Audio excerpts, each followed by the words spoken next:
When you hear the word Gubat, I immediately think about the wild, lush forest, how primal and raw it is.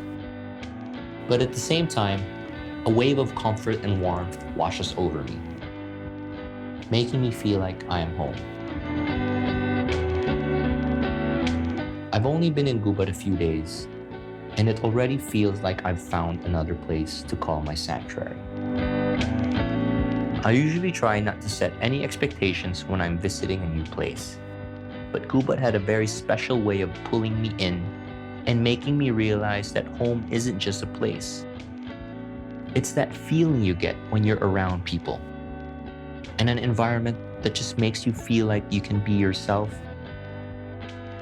and all your worries just fade away. Actually, sa Gubat, napaka-relax lang ng buhay kasi probinsya. Tapos, kaya nandito bumibisita yung mga from Manila, from city life, kasi gusto nilang chill lang yung vibes at saka wala masyadong tao. Actually, pag surfer ka, I think it's natural to be eco-friendly. Kasi nasa dagat yung nagpapasaya sa'yo, kaya you protect what you love. Meron din kami ditong camp rules, and this is environmental rules. Sana makapagbigay kami ng mensahe sa mga turista na maging responsible tourist sila. Isa sa mga pangarap namin na ma-maintain yung ganitong lugar. Hindi matulad sa ibang lugar na naging commercialized na kung parang natatakot na rin kami. Kung pagdating ng panahon na kami na yung palisin dito, yung mga mayamang tao na yung nandito, yung mga locals na yung mawala.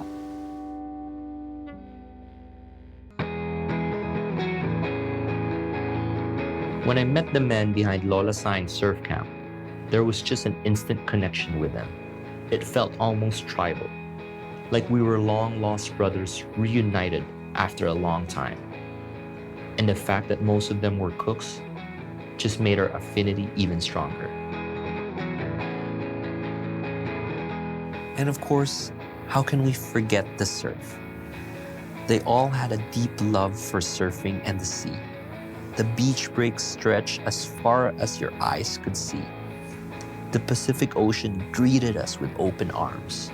It felt like we were in our own little playground. Since it was just us and a few other locals, we could even share waves together. When someone would catch a wave, you would feel their stoke, and it would last the entire day. We would surf until the last glimmer of light shone upon the ocean, and it was just pure magic. So far, my experience here in Gubat is unexpected, random, surprising in a good way. We were able to catch 3 waves this morning, so pwede na, stoked na. I wanted to prepare lunch that reflected my state of mind at Lola Sayong's.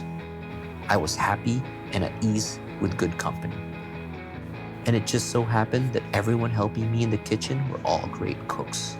So I decided to play with everyone's strengths and let the creative process take its course naturally.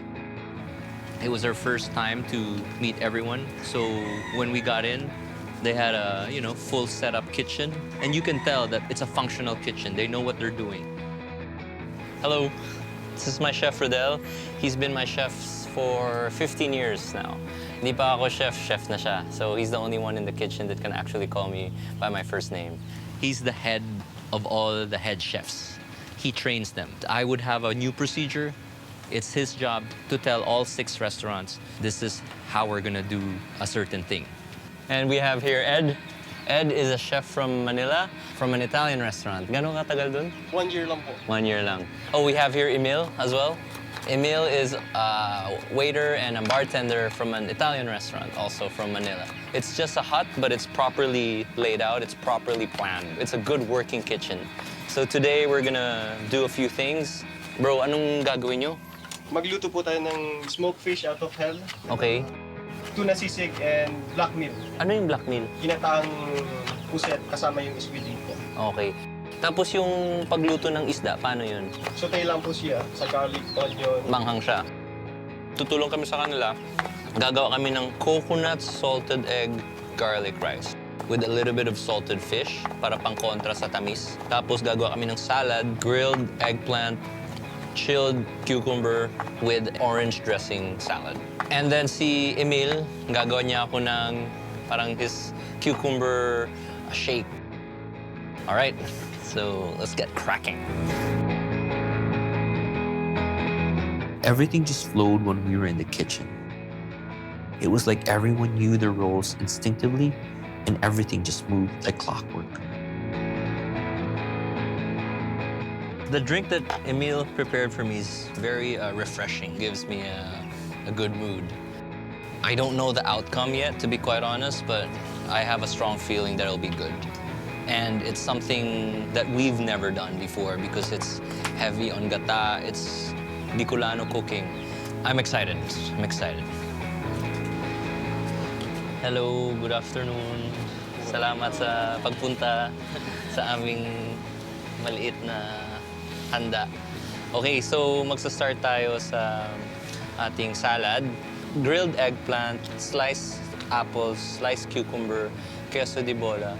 Tapos gumawa kami ng tinapa express dressing. After ng salad, pwede na tayo mag-start sa lahat. So, ito ay yung ating ginawa ni Ed, yung ating tuna sisig. Yung black meal po, adobong pusit na may gata. Squid ink.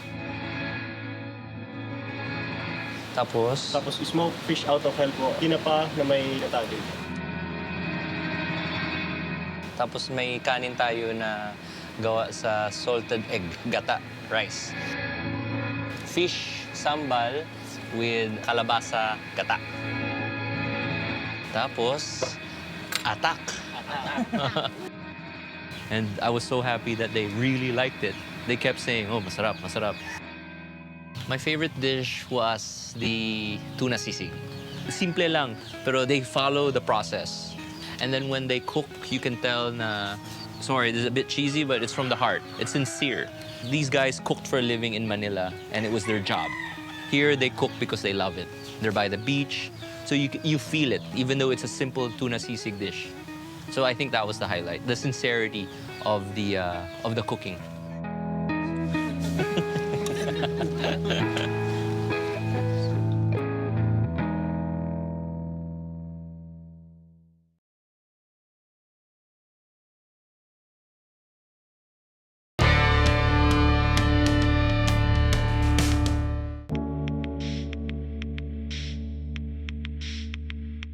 What makes Gubat so special is that the locals make it a point to protect their environment. Kay usually leads groups of people in helping plant seedlings by the seawall to help grow mangroves. These serve as barriers to prevent storm surges and floodings that can enter the towns. Chef, nandito tayo ngayon sa Barangay Panganiban ng Gubat, Sorsogon. Okay. Ito yung isa sa meron ng mga mangrove forest pa dito.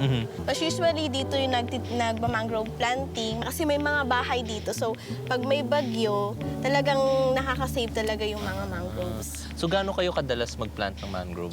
Actually, in 1 year, mga siguro 3 times. Depende sa mga event at saka sa visitors din. So parang ginagawa nyo ng activity, no? Kasi interested din sila, pas gusto nilang tumulong, mga programs nila. So this morning, Tin, our producer, told me that I will plant mangroves. And I'm like, yeah, whatever. And when I was there and actually saw it and saw everyone really getting into it, then it hit me. I'm like, okay, wow. It hit me that, okay, our environment is so precious that, you know, we need to plant all these mangroves to protect the environment by the coast. And I never realized it till I dug a hole and put the tree, and it felt like, okay, wow, I've done something good to the community or to the environment. And I felt proud. I felt great. So yung example, yung ganyang klaseng puno, gaano katagal bago siya lalaki Lumaki ng ganyan? ng ganyan? No? Matagal kasi tumubo yung mangrove eh. Siguro mga 50 years na yung 50 years? Madalas kasi pag nagtatanim dito, yung survival rate maliit lang. Kasi madalas nga tamaan ng bagyo, so yung mga bagong tanim, hindi nagsusurvive lahat. I see. Seeing the locals planting all those mangroves was very touching and humbling. Because here they are not getting paid to do it, but for their love of their environment, for their love of their community, they do it under the rain, and it's touching. While in Manila, we complain about the rain because it's going to be traffic. Here, wala. If they don't plant it, when the typhoon comes, nothing's going to protect them. I was so inspired by the initiative of the locals to create projects like this. It just shows how much they care about Gubat.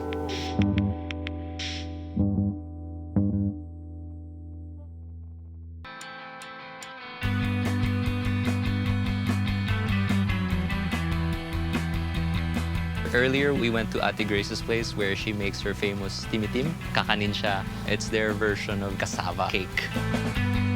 Hi, Ate Grace. Kamusta po? Si JP, salamat sa pag-imbita mo sa amin sa bahay ninyo. So, ano po yung ating gagawin? Ang gagawin po natin ngayon ay timitim. Timitim? Opo, yung kakanin dito sa Gubat. Gawa po siya sa kasaba. Gano'n nyo na po katagal ginagawa? Mga 15 years na. 15 years. Paano kayo nagsimula sa paggawa ng timitim? So, bali yung ate ko, nakita ko siyang gumagawa niya, pero hindi niya na kukuha ng maayos yung latik, yung sa ibabaw. Oo. Tapos, huminto siya. So, ako ngayon na nag-aral, pinagpatuloy ko kung paano ko talaga makuha ma-perfect yung latik. So, siguro mga 2 taon, saka ko lang na-perfect yung latik. She has been perfecting her latik for the past 2 years. And for someone to perfect a very simple dish is so inspiring. It's refreshing to meet a person like that. Okay, so ano po yung unang proseso? Yung kasaba po natin. Okay. So kasaba lang talaga yan? Opo, kasaba lang to. Wala siyang halong buko or... Wala pa. So, bali yung ihahalo natin dyan, ito yung pangalawang gata, tapos lalagyan natin ng asukal na brown, brown sugar, tapos haluin natin. Ilalagay po natin siya Okay. dito sa ibabaw. Kasi minsan po yung asukal medyo may dumi siya, Oo. kaya kailangan Tsaka salain. So hindi nyo inuubos muna? Hindi muna kasi. Minsan kasi yung kasaba, medyo may tubig na siya. Minsan mayroong kailangan yung maraming tubig, minsan konti din ang kailangan. Ito yung proseso na kailangan gamitin mo pa rin yung feel, no? Opo. Kahit na nakasukat lahat, Opo. kailangan intindihin mo pa rin yung kondisyon ng ingredient. Tapos lalagyan natin ng itlog. Naks, oo. Diba?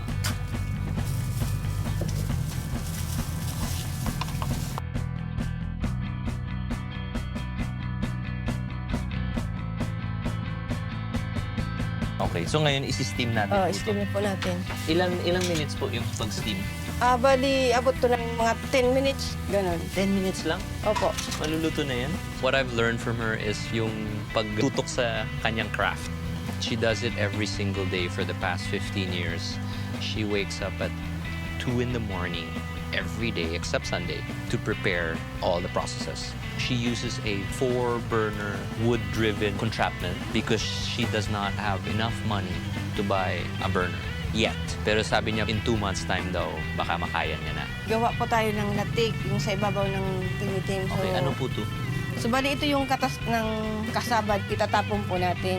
Tapos meron siyang matitira sa ilalim na kulay puti, parang arena. So, ito po yung gagawa natin na latik. Gaano po katagal to bago siya bumaba? Para makuha natin siya, kailangan natin maghintay ng 2 oras. Kaya madaling araw pa lang, ginagawa na talaga namin ito. So ano oras po kayo nagigising pag gumagawa kayo nito? Minsan, 2 o'clock, 3 o'clock, ganun. Talaga? Oh. So, kailangan natin lagyan ng asukal na puti. So, lalagyan natin ng kakang gata. Kasi para mas madali maghalo.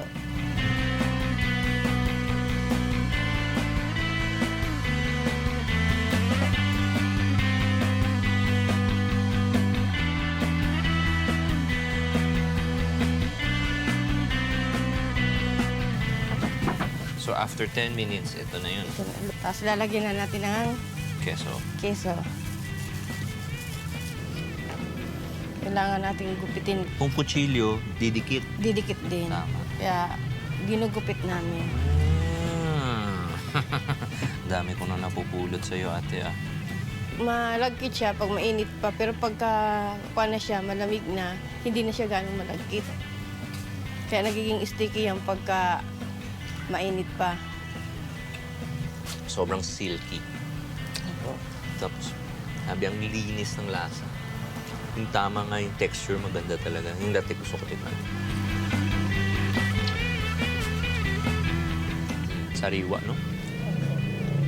Ang ganda ng kombinasyon ng keso, no? Parang tamis, alat. These are our real food heroes. You know, as in, kwan talaga. Blood, sweat, and tears. Tiyaga talaga. And here we are in Manila complaining about the little things. It makes us lame. Seeing this is the real deal.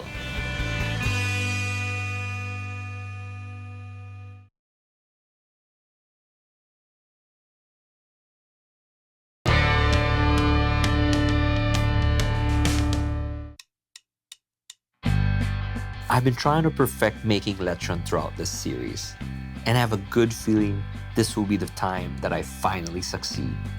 I was so stoked to learn that one of the guys here at Lola Sayong's was a really good lechonero. When I was watching them prep, I could tell they really knew what they were doing. I can't wait to see how this turns out. So for dinner, it's my mission here in Hungry Season 2 to make the best lechon. We tried in Real, not quite there yet. We're gonna try here again tonight. I have a good feeling about the lechon. Nard, he is the resident carpenter and the lechonero here in this place. And by the looks of how he slaughtered and cleaned the lechon, we're on a good start here. For the second dish, we bought this fish. They call it salmon. That's the local name for it. Pero it has a white meat. What we're gonna do is we put it in a stick and then we're gonna grill it. And we're gonna put like a special paste on top. I don't know what's it called yet, I just invented it earlier. The third dish is a vegetable dish. It's a kangkong saang or 5 fingers. It's a shellfish dish with gata. And then the starch will be a surprise. You'll see it later. It's gonna be interesting.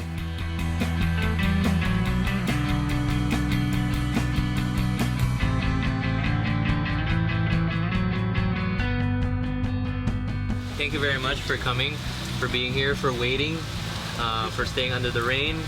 Pero bago sa lahat, mag-cheers muna tayo for tonight's dinner. That drink is made by Emil. Ano tawag ng drink natin? Lemon cucumber na meron siyang little bit of vodka. Okay. And you use the blender. Yes po. That Russell Hobbs blender. Did you like it? Tama. Siguro kaya masarap yung drink, no? Kaya siguro dahil lang sa blender na yan. Eh di pa ganun sa'yo na yan. Okay. Thank you, Chef. Okay, bigyan mo ang alon bukas, ha? Alright. Sige, let's cut to the chase. Okay, first of all, we have this vegetable dish. It's made of kangkong, cabbage, shrimp, gata. Meron siyang yung sahang, 5 fingers. So it's sort of like a seafood vegetable gata, coconut dish. Then we have here fish, salmon, so grilled to perfection by the boys. Okay, now what we do is we pour this over the fish. This is made of ginger, tinapa, express, garlic, onions. Tapos ito ang ating... diba? Pag brown out, pwede pa rin. And then we have our lechon with real liver sauce. So kala nyo, wala kayong kanin, pero ito ang kanin nyo. Dinuguan rice. And pwesto na kayo kasi kakain na tayo. Alright, bana!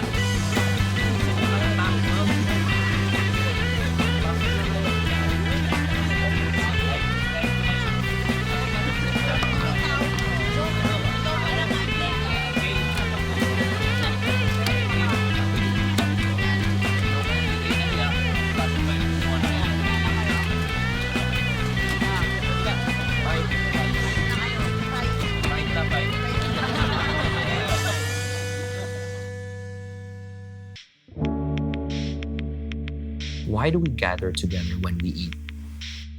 It's not just a mundane act. It's when you engage all your senses and experience something that's close to being transcendent. You get lost in conversation, eating, drinking, and feeding off everyone's vibrations. It's alchemy in its purest form. It's one of those moments that we tend to take for granted, but in essence, they're one of life's greatest pleasures. It unites people and allows someone to fall into this feeling of pure joy.